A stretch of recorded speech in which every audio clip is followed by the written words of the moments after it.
Good morning. First of all, thank you to the Docomomo organizers for giving us the opportunity to present our work today. We will talk about heritage preservation focusing on post-war modern neighborhoods. We will see how they cope with sustainability issues and how their inhabitants get involved in their adaptation and preservation. The city of Bordeaux in France is known for its wine and its exceptional 18th century facade along the Garonne River. The city centre was classified in 2007 as a UNESCO World Heritage Site, thanks to this stone architectural heritage. Bordeaux also features more recent architectures as, for example, the Cité Frugès of Le Corbusier, built in the early 20th century. Bordeaux gained several emblematic modern architectural pieces after World War II, under the mandate of the mayor Jacques Chaban-Delmas. From 1945 to 1975, the city underwent major transformations to ensure its place as one of France's major metropolitan centres and to offer a home for the modern man in a modern world. Several social housing estates and infrastructures were built on tabula rasa terrain, while concrete bridges and a ring road surrounded the city to organize its suburban area for the years to come. In this context, modern urban environments embodied the progress and development of post-war society. It's also complemented the outdated historic centre with more functionality and mobility. Nowadays, Bordeaux envisions itself as a sustainable city, and these modern neighbourhoods face a darker future. The old stone city benefits from its picturesque architecture and represents density, soft mobility, and a human-scale built environment. On the contrary, modern neighbourhoods were made for cars, and they are commonly seen as energy thieves. Must we assume these districts are unsustainable and outdated? What can be learned from them to better imagine the sustainable city of tomorrow? Here are some of the questions we addressed in the Redivivus project, from which this presentation is drawn. The project was led by PAVE and GRECCAU research centres from the Higher Graduate School of Architecture and Landscape Architecture of Bordeaux and the DAP Cincinnati. In this project, we focused on modern heritage as seen by its inhabitants.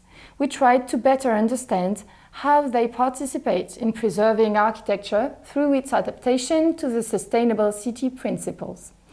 Today, we will take the example of two Bordeaux neighbourhoods, Mériadec, a slab neighbourhood in the very heart of Bordeaux, and Pontet-Lamartine, which is a suburban housing district. Mériadec is named after the insalubrious and popular neighbourhood it was meant to replace.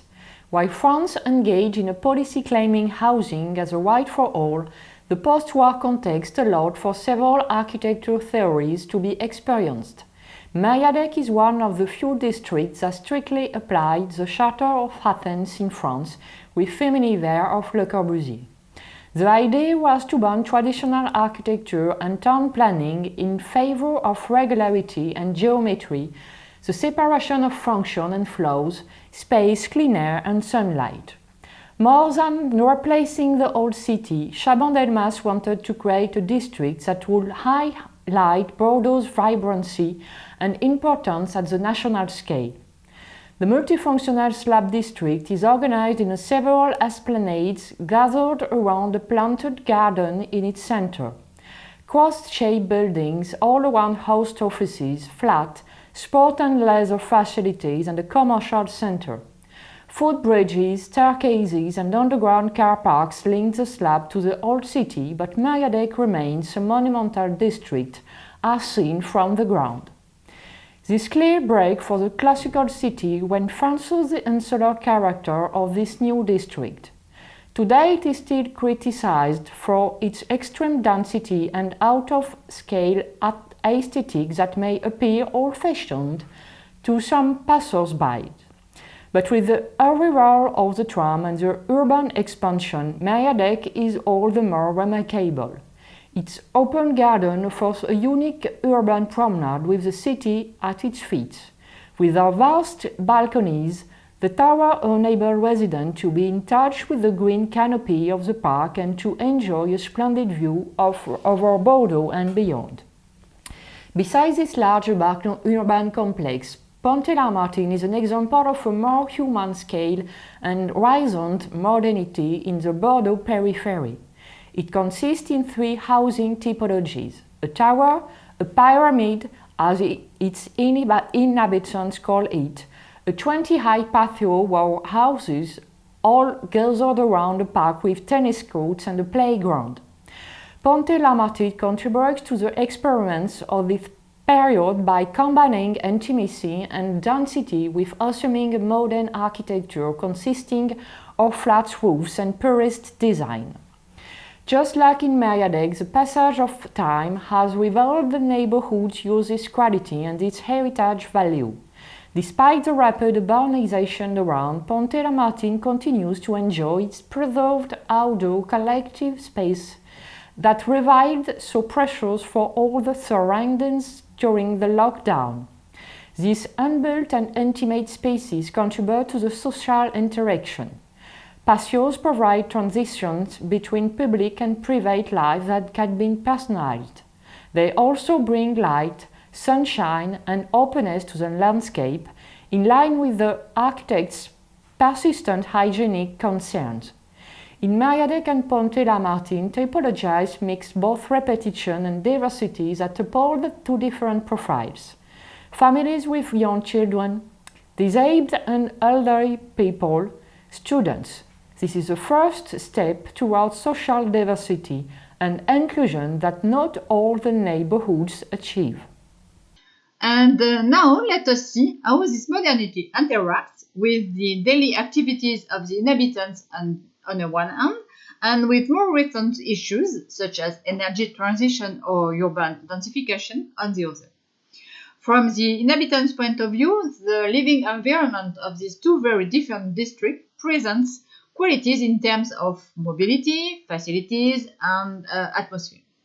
For example, in Mériadeck, inhabitants feel that living in modern architecture in the center of Bordeaux is a real opportunity, with its larger flats, covered car parking, convenient pedestrian access, and multiple public transportation. For Pont-et-la-Martin, resident satisfaction is linked to convenience and numerous transport possibilities. Therefore, the issue of transportation is well managed in both places, which contributes to their sustainability without completely eliminating cars. We also find within these 2 districts an harmonious distribution between built spaces, like housing, commercial or sports facilities, and non-built spaces, typical of modern movement, which improves the quality of life of residents and neighbors. Thus, green island cores, slab ends, and planted alleyways create transition between private and public spaces, allowing for both meetings and individual uses. Regarding ambiances, measurements and interviews demonstrate that these 2 districts are far from the usual drawbacks of urban living, such as noise or heat. Firstly, dense buildings combined with strong presence of vegetation limit heat island effect and permit to practice outdoor activities in Mériadeck and Pont-et-la-Martin in summertime. Secondly, their central cores are also very quiet, protected from urban noise such as those of traffic. At the architectural scale, patio typology, gardens, free plan and modular design guarantee a potential for expansion that is greatly appreciated and synonymous of sustainability. Thus, modern districts constitute an architectural and urban reserve that fully contributes to the city's sustainability, fluidity, and functionality.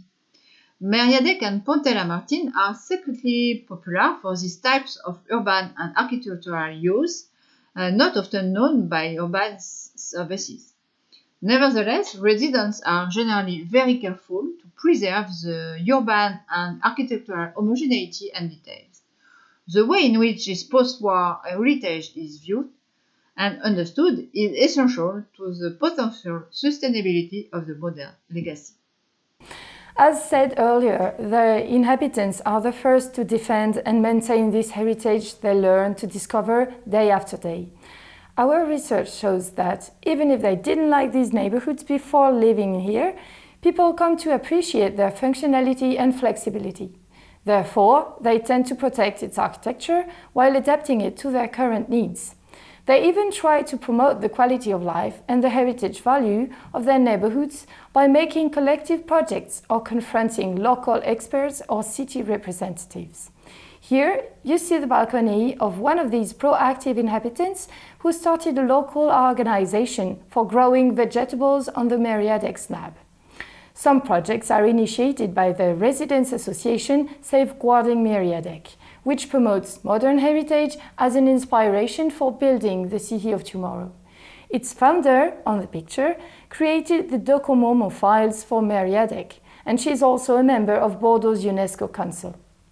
Some others try to optimize the assets of modern heritage in an evolutionist way, even if it means incorporating technologies or extending their houses using, for example, the fifth facade for renewable energies. Defenders of modern urban planning highlight the original collective dimension of energy management, like geothermal energy, waste collection. The generosity of the modern social project is also very valuable for them and a key issue to get involved.